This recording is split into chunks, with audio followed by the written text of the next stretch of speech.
Welcome to the Globe Economy podcast. My name is Tuan, the founder of Globes Media, and this podcast is where I sit down with the founders, creators, and the women shaping the future of beauty and culture.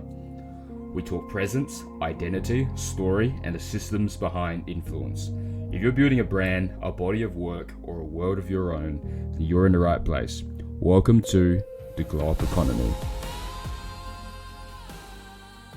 Welcome to the Global Economy podcast. My name is Tuan, the founder of Globes Media, and this is the space where we sit down with founders, creators, and women shaping the future of culture and business, not just in what they're building, but also how they live and how they show up. So I'm joined today with Sarah, who's a bodybuilder, who's a co-founder of Acacia Blends, a full-time graphic designer, as well as someone who lives for discipline, intention, and health. So great to have you with us. Thank you. Very excited to be here. A little bit nervous. Yeah. First podcast, so just keeping it chill. Awesome. Before we get into the business side of things, why don't you talk about how did it all sort of like begin, starting with your bodybuilding side? Okay, yeah. Well, I haven't always been like healthy and into fitness and all that. So if you'd asked me 10 years ago if I was going to be here and looking for like this, I wouldn't have believed you. Like probably around 10 years ago was when I started to look after my health a bit. I was quite overweight, I was very unfit, learning about how to eat well, and started with a personal trainer, and first time ever in my life stuck with it. Started to see some results, and I got the itch from there to keep training in the gym and love strength training, and started learning about nutrition, and on that journey through some different trainers and so forth, I had someone approach me at the gym and asked, "Oh, are you training for comp?" I was like, "Or that content." Thank you. And they're like, "A bodybuilding comp." And my first reaction was like, "Ooh, like I'm just telling you, that's gross. Like, I'm totally not doing that. Like, I don't want to look like this big bulky dude." Like, that was my vision of bodybuilding. I had no idea. And then someone actually introduced me to Emma Bowman, and online, and I was like, "Wow, like I want to look like that. Like I want to do that." And so it kind of got me interested in it, and it took me a few years. I sort of fleshed it out with my partner about whether how to be something that was feasible with us for me to be able to do, and then I think it was like December 2022. I was like, we can just crack, and like went from there. You take me back to that moment. What was that moment that sort of shifted the decision? Because there's a lot of I think when, especially women, you think not just in fitness, right, but also in bodybuilding, there's probably like a preconceived image about it, perception about it. What was that shift that made you go, "Oh, this is actually something I could get behind"? Well, I had not. A couple of years before it, I'd gone out on my own to do graphic design. So prior to that, being working for someone for 13 years, was all I knew. And when I first got flagged the idea of doing bodybuilding, I'd only just started that business. Someone said to me, "They're like, well, your business will suffer if you take on bodybuilding. If you want to do it properly." And I'm quite competitive, so I was like, "I'm going to do it all differently." So I made a decision then of like, just hold off and wait until your business is settled a little bit, like I'm comfortable in that, which was very good, because I will admit honestly that when I first thought about going into bodybuilding, the intention was really strong. It was all around the look of it, and I thought that that's what you look like all the time, it was good because those couple of years I started researching into it. I was talking to people, and I was like, "Oh, you're right. It's not about that actually. It's a very short-term moment for like the process and the journey that goes behind it." So when I felt confident in my business being at a good place, that I could kind of take the foot off the pedal a little bit on that, I was like, "All right, now I'm ready to like dive into something else." That's very, very interesting that you mentioned that you kind of put it on hold and you got your business started scratch. Do you think, interestingly, that journey of building your business taught you the mindset, the resilience, and everything that allowed you to then, once you went into bodybuilding, you're able to actually go through it properly versus if it was the other way around? Yeah, interesting. I probably haven't actually ever thought about it that way, but it definitely would have contributed because like there was a lot of ups and downs through starting my own business and finding clients and working hard when everyone else was out not working and all those sorts of things. So yeah, it probably unintentionally and subconsciously a lot of resilience there and it was like mindset to move into it. And I felt at a stage where I felt comfortable to step into something else where it's like my former life probably hasn't been still for about years when they were growing up. They drew years, 5-6 years. Yeah. That's something that I was having a chat with Emma a few weeks ago, and we had her on the pod about the journey of bodybuilding and the journey of prep. That if you haven't done the inner work beforehand, it's a big quite soul destroying. Yes, yeah. And it's funny, like corollary between entrepreneurship, right? Is that, and even bodybuilding, is if it's just about, let's say in bodybuilding, if it's literally landing on the stage, or in entrepreneurship, it's the end outcome, money or freedom or whatever, without the work to get there, like not having gone through that journey, it would have been completely different. I think it'd been a fantastic journey, definitely. But yeah, I just hadn't thought about it. But you're right, the connection is definitely there. And then, because even so, I did that first year competing, got the bug, but was like, I want to do it better. Yeah. And that taught me a lot in that first year about myself. And prep teaches you a lot about yourself and how you deal with things under pressure and how you respond to that. You know, not just around training and prep, but you know, around your friends, your family, your partners, your kids, all sorts of stuff. So your business. So it all contributed to a bit better tracking and to be my ways. And then that also definitely gets into other areas of life. I think I have definitely learned to be like calmer under stress, like, and to just be able to roll with things a little bit more.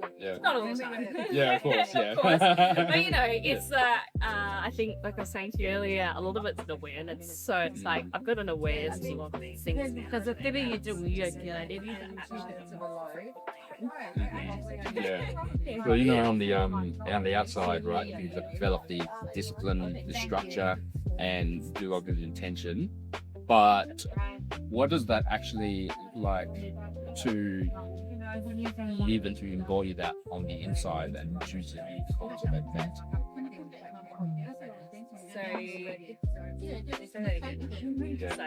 What does it feel like on the inside to make that faster? On the outside, structure. Yes, yeah. But what does it actually feel on the inside? It's tough. Like, because you're thinking about it, but I found for personally myself, and I think a lot of men as well, who sticks up bodybuilding is insane. Once you start to dig and it gets tough, it always becomes like you want more. And a bit obsessive. It's like the harder it gets, the more you want to push. So I actually found like once I got into that rhythm of like understanding that, it was like not as hard as it probably seemed. Actually, I'm not saying it's not hard, it's definitely hard, but you almost like thrive on the structure and the discipline and the pain of going through that. And I actually found coming out the other side about having to let go of some of that and balance it. So because I feel like when I was in the thick of it as well, prep and like you got to tick all the boxes and do all the things, but all this structure, and it's like everyone else around me should be on that same path, or that it's like, come on, like why are you not like doing this, and why are you not at my speed, and having to like let go of that in time. So it's hard, and then once like it was finished, it's like really having to like let go of that because it creeps in really easily. once you sort of have a taste of it, you just kind of like keep moving the goalposts, like how far you can push, right? But it's coming back to real life, tapering that down to be like to integrate back into reality. and just like take the bits of it that you need when you need it, because obviously, you know, there's times when you need that energy and that like drive to push hard to get something done or to do something better, but it's like I can't expect to run like that 24/7, and I can't expect the front around me to be at that pace either, you know? And it's not good for us. Yeah. It's sure. it's the sitting back and not doing anything is really hard. Yeah, that's the modern day challenge, I think. Definitely. Yeah. You come across someone who likes to be on top of things and in control. Yeah. Do you think that was always the case, or? Oh yeah, definitely, but probably in different ways. Like yeah, but I definitely liked having the control situation. I know what's going on. Yeah, and it's difficult because I've stepped more into that who I am as a person as I've gotten older. And pushed myself, you know, to learn like what do I like and who am I and where do I thrive and where do I need to improve and how do I balance all those areas in life. Yeah. I think interesting we could tie back into not just your training journey, but also in business, right? And being in relationships. Like, how does that evolution? How do you sort of like, I guess, navigate that evolution? Like, and you doing all those things. Yeah, of like managing it all together. Okay. Well, I'm very lucky to be very supportive of my sister. So home life was like I had support there 2027. And together kind of like, I just can't just stress about that, even though, you know, I'd still obviously try and be the best person I could be during that journey. And to be honest, I feel because I'd spent a lot of time building up the relationships in my business with my clients, most of them actually knew what I was doing. So they were all cheering me on from the sidelines, and they had like standing where I was at. So for me, it was like just be ahead of the game by talking to them about like, hey, this is where I'm at, like, you know, and coming to manage jobs and projects around training and like how I feel. So I think for me it was around like speaking to the with people in my life about what was going on, like with me at that time, it is what I needed. And also get my partner to tell me like if I'm just being a total bitch, he's good to me, and I'll try and do something about it, or I'll just go like just to another room. I think I'm quite lucky that I had the opportunity to be able to have those conversations with work clients and and it was so important when you're aligned, especially particularly when you're building a new business, particularly one like Acacia Blends, which you're moving into there. Actually, and let's talk a little bit about that, because you've worked for yourself as a graphic designer for many years. How did Acacia Blends kind of just like, how did that sort of come about? So that was pre-bodybuilding.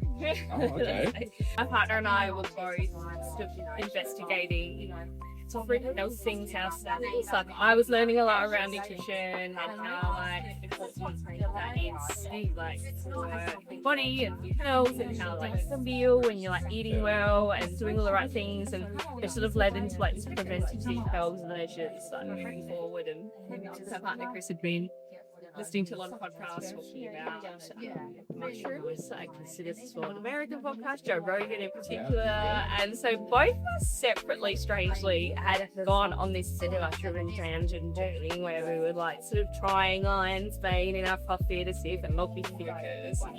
And I was like, eating reishi and ashwagandha, which isn't a mushroom, but you know, like those sort of supplements to help you stress. And then we sort of both came together, and I was like, hey, I'm using this product. It's really cool. And he's like, I'm not using this one. I'm like, hold on, what the hell? Like, this is weird. And then we watched a documentary that talked about how industries come from. And we were like, well, where do ours come from? Yeah, we were really keen on the source, like polluted areas, travel, like shipping to get it over here, all that kind of stuff. So we wanted to source Australian grown. Couldn't find a supplier like that sold to retail, and then came across a producer in the Yarra Valley who sold wholesale, and we were like, well, if we want them, surely other people do. So they're like, we'll just give it a crack, and bought 10 kilos of mushroom powder, or 20, I think, actually. And sort of our theory was, well, if it doesn't sell, we'll just use it ourselves, like between us and our friends, and that's where it actually very first started. And then we had very decent time to develop the name, like sat down over a business line and came up with the Acacia Blends, and it's gone from there.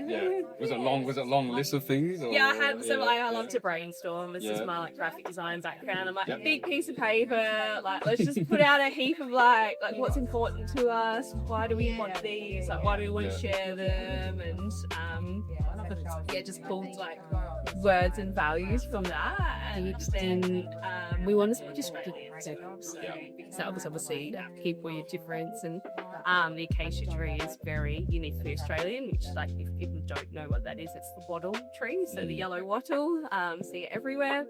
And then this is where Chris is really good with remembering stuff, but there's a lot of meaning behind the word acacia, but I know a lot of it came around like resilience and immortality and like strength, and there's a lot of values in this tree, like symbolism behind this tree that lended itself to who we are and like the community of people we wanted to share with. And then couldn't have just acacia, like it wasn't available, so we're like acacia mushrooms, no, like acacia blends. It kind of leaves us open to create, like be creative with it. That's cool. So it kind of came from a reflection on what you guys valued, the resilience, the longevity. You mentioned the preventative part. So around like looking after your bugs, and I think particularly in Western society we don't do a lot of preventative measures, or like the fun. I mean, people life hang around with these days, it feels kind of normal, but then I talk to people outside my circle and they're like, why would I do something now when I'm not sick? It's like, well, you want to get sick or you want to live your best life for as long as you can. So it's fascinating. Hey, there's like this podcast Instagram bubble there. It's very, very normal to be healthy, to be conscious, and then you remember, hang on a second, it's not the norm, like we're the sort of 2%ers.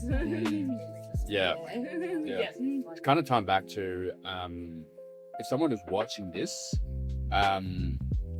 what would you like them to understand about starting a business, building a business, right? And kind of managing it all together. So like having you two at the same time, or like if someone would say working on their business or whatever, with jobs, and they found an opportunity, or they found out something that really resonated, like kind of what you were interested. What would you like to understand about venturing down that and making a job? I mean, you got to be prepared to put in like a fair bit of time and effort outside of unless you're lucky enough to be able to just walk out of one and then try and start another one up. I think the majority of us have to be working some form of job while starting up another one.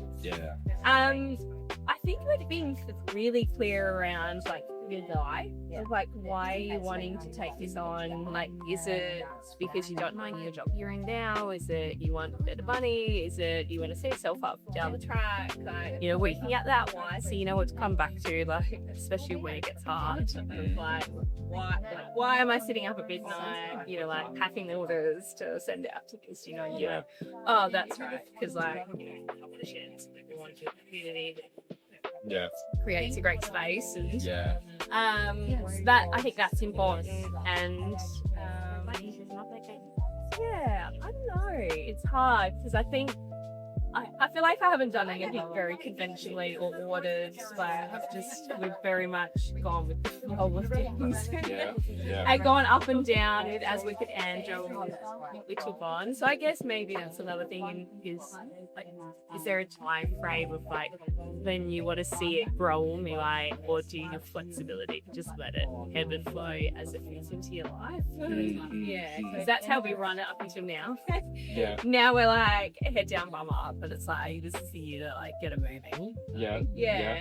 Love that. So 2026 in regards to the brand in terms of yourselves, what does that look like, I guess, evolution wise this year? So we like took a step back from Acacia Blends this year. So when I was doing it, I was doing it to a point where I was like, I don't have capacity to put into this. So we paused it, and in that pause, we actually had a supplier issue where we thought we weren't going to be able to get our powders anymore from our supplier, which made us rethink the business model into blends, like functional blends, which is where the blends is to have in the name. And it turned out anyway that we sorted all that out. But in that sort of thought process of having to potentially change the brand, we were like, we actually really like that idea. It's a bit more fun. It's a bit more us. Like Chris is an ex-chef. Like I'm die-hard foodie. Like food is hard for me. It's we're like creating like delicious blends that are functional and fun and easy to use. Like it's way more us. So it's gave us a spark to start. Not start, I guess, to like get back into the game. Reinvent. Reinvent. Yeah, that's a great word actually. It's definitely what we do because we're like, it's an opportunity to like redo our offering, to like update our products, to update our labels, to update sort of face of us.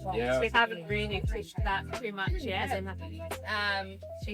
that's 2026 for us is like pushing hard with like making wellness fun and like, but still and like delicious. So it's like fun and functional and delicious.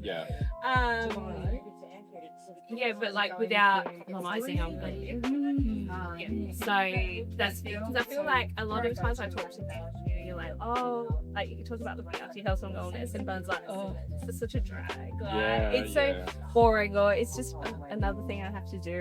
Right? I take this like dirt water in the morning and it tastes like crap. And I don't want to take it, but I know it's good for me. So we wanted to sort of shift the perception around health and well-being and looking after yourselves. It's like see another chore that tastes terrible. And when it becomes enjoyable, it can become an easier to become like part of your life. Yes, definitely. Just being if you then train yourself to think, oh, it's sterile or whatever, then you're training yourself to associate wellness with some chore to do. Yes, exactly. And I think friction. And I think also, it's that other side. I mean, mindset's everything around anything. So it's like if you're like, oh, I have to have this like dirt water.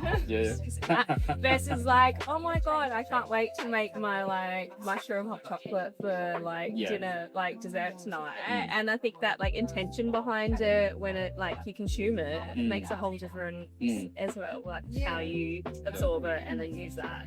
Isn't that so fascinating? Going back to what you said about supply issues and challenges like failure when you were like sort of going through prep, it's interesting where this is such a powerful vehicle for self-development. Your values of resilience, right, and discipline and so on. It's like from those challenges of supply, it creates like an opportunity for you to kind of like recalibrate, to reinvent, and take a step back and then move forward. And that's so fascinating. It was good actually. I'm really like, and it's funny because we always talk about it, so like from the get-go, from the moment we play St. Joe's order, we were like, our number one concern is we don't have this supplier, we have nothing. And so it had always kind of been there in the back of our mind, because we're like, we still had no connection with anyone who was growing mushrooms like this on a commercial scale that would sell. I think there was farms that were doing their own thing and they sell their own products, but they don't sell elsewhere. So it was always there, and then when it came to fruition, it was kind of like, oh my god, it's actually happening. But like anything, it's like, all right, well, are we gonna like give up, or are we gonna like just work like nut it out of this and see? And it like ended up, I feel like we're a much better like path forward now, and like really excited about where we're taking it. So all these things are meant to be, right? Things that push us, and that's right. The opportunities have just become the catalyst, right? And something that sort of like propels you into the next thing. Sometimes I've taken a step back, so you take that 2 steps forward. Definitely. Which is that whole like, it's like sometimes take your foot off the pedal is like so beneficial. Rather than just like keep going like hard. Actually curious though, so how did that feel? Because you mentioned being like to be on top of things and being in control, right? And for that moment for you to take your foot off the pedal, how did that feel to do that? I think like it's a bit scary straight up. It was a bit like, what are we gonna do? But then in the background, like I'd always been doing stuff with food still, and I think that's when like adding a lot of these powders into the way that I cooked and I did drinks and stuff. So it was almost like it was there, like brewing on the side, but we just hadn't acknowledged it properly yet. And then it was like, all right, well, I don't know, then it goes flipped into like, and it's that like, well, we've got to dig deep and like nut it out. And it was like, oh, this is tough. It's like, we're in the thick of it now. How are we gonna like dig ourselves out? Like, so it was like not great at first, but then like figuring it out ended up quite fun. And see, it's like we're all meant to. That's the part of the journey, just the unhinged part, but that's the journey. It's oh shit, I'm in it. That's it. There's something wrong. Oh, yes, we get to work it out. We got to see what to do, and then like, I mean, if you talk to my like Satan too, I think every time I come over the new, like, a new idea, like, a new idea for Acacia or a new business idea, and so then it was a matter of like, now I've got these ideas, and we had to like rein it in, and like just like, all right, well, that's just like, whoa, like, he's the one that's very good at being like, just pause for a sec, like stop and recalibrate, and just think about what's going on here. I'm like, no, just like, do it now, and like, give it a go. And it's classical. Would you say you're more the visionary and he's the operator? Definitely. So and I'm like let's just go. We'll work out the logistics later.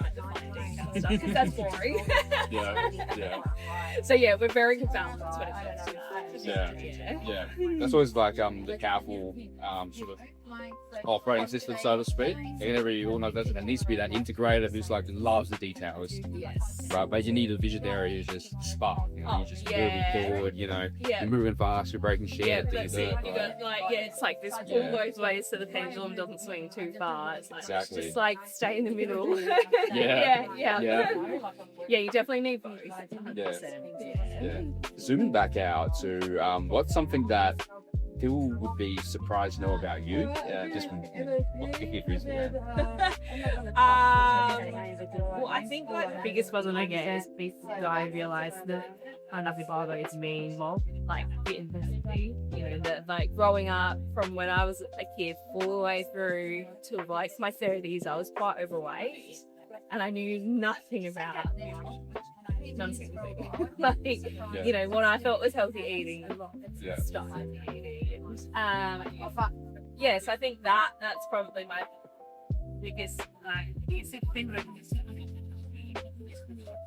That's probably is the hard part, right? Where a lot of us who are into health or wellness and conscious, and I was even just chatting to a friend the other day about the ones who had every excuse in the book to get out of sports day in school is now trying to make an excuse to run despite having an injury. Yeah. And everything like that. Well, weirdly enough, I was like always into sports and right. like I love being out there and doing it. I just like didn't even know how to support that to like be healthy.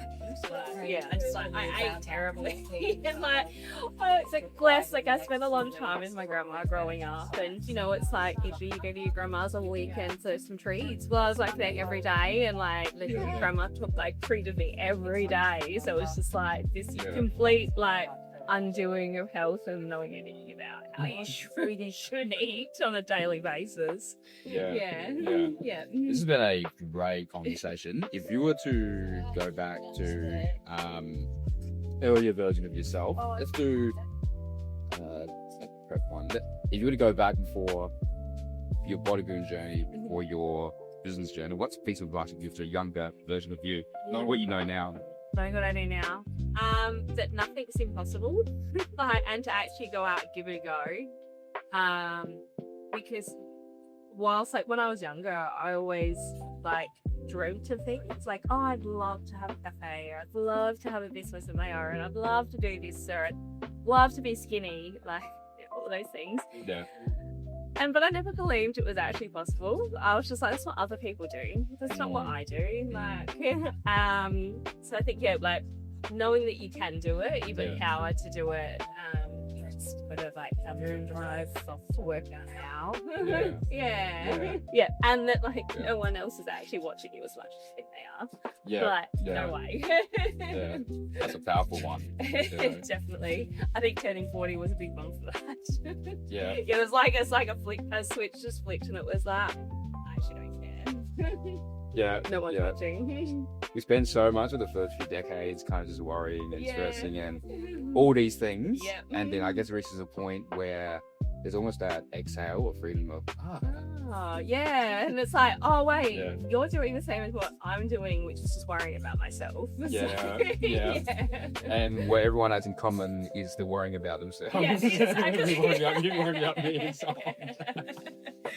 Well, if I can see it like in front of me at the moment. My stepson's about to turn 16, and I'm like, I can like see it all like bubbling through again through that teenage years, and I'm just like, oh, I was like, how can you convey that to them? It's so hard to be like, no one actually really is watching you and bothering. Like, just go out there and have fun. It's like you live forward, but we make sense of everything in reverse. Oh, and yeah. You see like someone young or a teenage, a child, and you're like, oh, now I see it from the outside. Yeah, exactly. And then you're like, I want to tell you everything, and they're like, I'm not listening to you. That is so bad. So for everybody watching, like, if they want to follow along with the journey and what you do, like, where can they find you? Yeah, sure. So I've got my personal account on Instagram, which is just Sarah Lelliott. So I put up my bodybuilding, like all my bodybuilding stuff's up there. I have been a little slack on there lately, but I do try to put up food and recipes. So that's my passion, and that's my other business that I'm like pushing into, but that'll be down the track. And then we've got Acacia Blends, has its own Instagram page and a website. We do the Acacia Market, an event too. So around Adelaide. Amazing. Drop it in the show notes so you guys can check it out. And this has been an awesome conversation. Thank you. Glad that. My name is Juan, and I'll see you in the next episode. Hey, thanks for tuning into the Glow Up Economy podcast. If this conversation landed with you, then share it with someone in your world who's building their own glow. And if you want to explore these stories deeper, then you can find the full features and the spotlights at theglowupeconomy.com underneath the spotlight, the magazines, and the podcast show notes. My name is Tuan, and this is the architecture of modern feminine power. And we'll see you in the next episode.